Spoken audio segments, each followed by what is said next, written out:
Pues vamos a hacer uno de los ejercicios que, bueno, a mí me parece bastante interesante y desde luego es un tipo de ejercicio, ¿no? Que cae en examen. Te hacen una pregunta, bueno, que luego se puede hacer con un par de cálculos muy sencillita, pero te utilizan unas palabras que obliga a que pienses y a que sepas de que te están hablando bastante bien.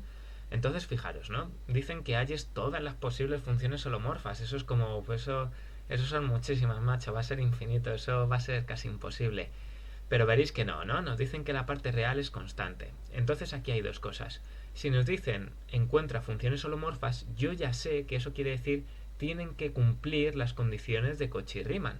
Aparte, lógicamente, ¿no? De que las derivadas parciales de primer orden tienen que ser continuas y tal, pero sobre todo tienen que cumplir las condiciones de Cauchy-Riemann. Bien, cuando yo leo un enunciado de estos, voy por ahí. Ahora, me dicen que la parte real es constante, o sea, que si yo tengo f de z igual a una parte real, que es u de xy,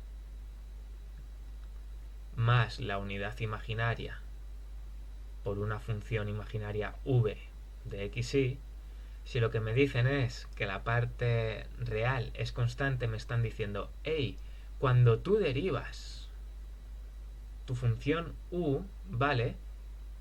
Esto tiene que ser cero, porque la parte real es constante. Y tú dices, ojo, ojo, ¿no? Pero u depende de x y de y, correcto, ¿no? Entonces tú tienes que especificar. Cuando derivas parcialmente u respecto a d de x, voy a obtener cero. Pero es que si yo derivo u respecto a d de y, ¿qué voy a obtener también?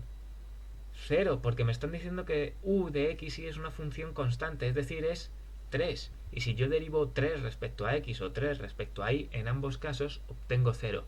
¿Por qué esto es importante?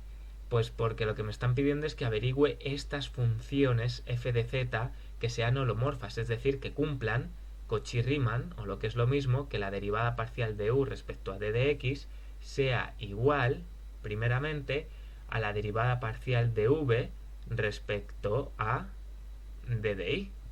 ¿Vale? Eso por un lado, lo cual me lleva a lo siguiente. A ver que haga hueco. Si yo sé por Cauchy-Riemann que se tiene que dar esta situación y a su vez yo sé que esto de aquí es cero, lo que tengo que hacer es decir, vale, pues resulta que d de v respecto a d de y es igual a cero. Es decir, que v va a ser la integral de ¿qué? La integral de cero por d de y, pero es que esto me sale cero, ¿no? Y tú dirás, ojo, cero más cierta función g de x. Bien, así que tendríamos que v es función de x. Y por cierto, de aquí es muy importante darse cuenta que esto significa que v, ¿vale? El cambio de v respecto a y es constante. Bien, entonces v es constante respecto a y. Esto va a ser... Es importante, ¿no? Que entendamos que lo que escribimos significa exactamente esto.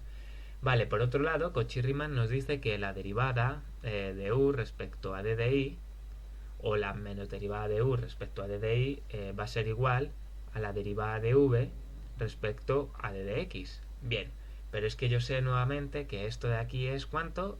Cero, porque u es constante respecto a x e y. Así que esa derivada es cero, lo cual nos deja otra vez en la misma situación, que d de v respecto a d de x es igual a cero, lo cual quiere decir que v sería la integral de 0 respecto, ¿no? De x. Y esto me quedaría que v es igual a 0 más cierta función h de y. Y de aquí se deduce que v, ¿no? El cambio de v respecto a x es 0, es decir, que v es constante respecto a x. V es constante respecto a x. Pues aquí está todo, ¿no? Si por un lado vemos que v es constante respecto a y por otro lado vemos que v es constante respecto a x, pues lo que tenemos es que v es una función constante. Bien, esa es la única solución. Esto también lo podríais hacer de otra forma. Por un lado tenéis que v es esto de aquí y por otro lado tenéis que es esto de aquí. Es decir, que 0 más una cierta función de x tiene que ser igual a 0 más una cierta función.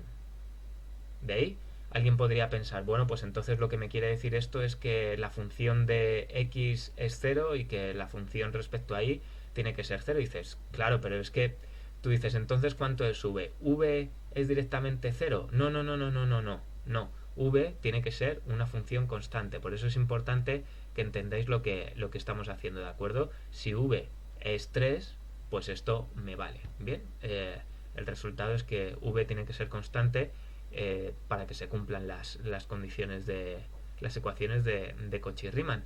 Y entonces, ¿cuáles son todas las posibles funciones holomorfas? Pues son todas aquellas, ¿no?, que dado que la parte u es constante, la parte real es constante, la parte imaginaria v también ha de ser constante. Y esa sería la respuesta. Las funciones holomorfas con parte constante real son aquellas que también tienen parte imaginaria real. Punto. Y ya está. Así que nada, espero que os haya quedado claro cómo hacer este tipo de cosas, sobre todo cómo hallar v, porque como veis este ya es el segundo ejercicio donde utilizamos esta forma, ¿no?, de integrar y obtener v por dos caminos distintos y compararlas. Y nada, un abrazo y nos vemos en el siguiente vídeo.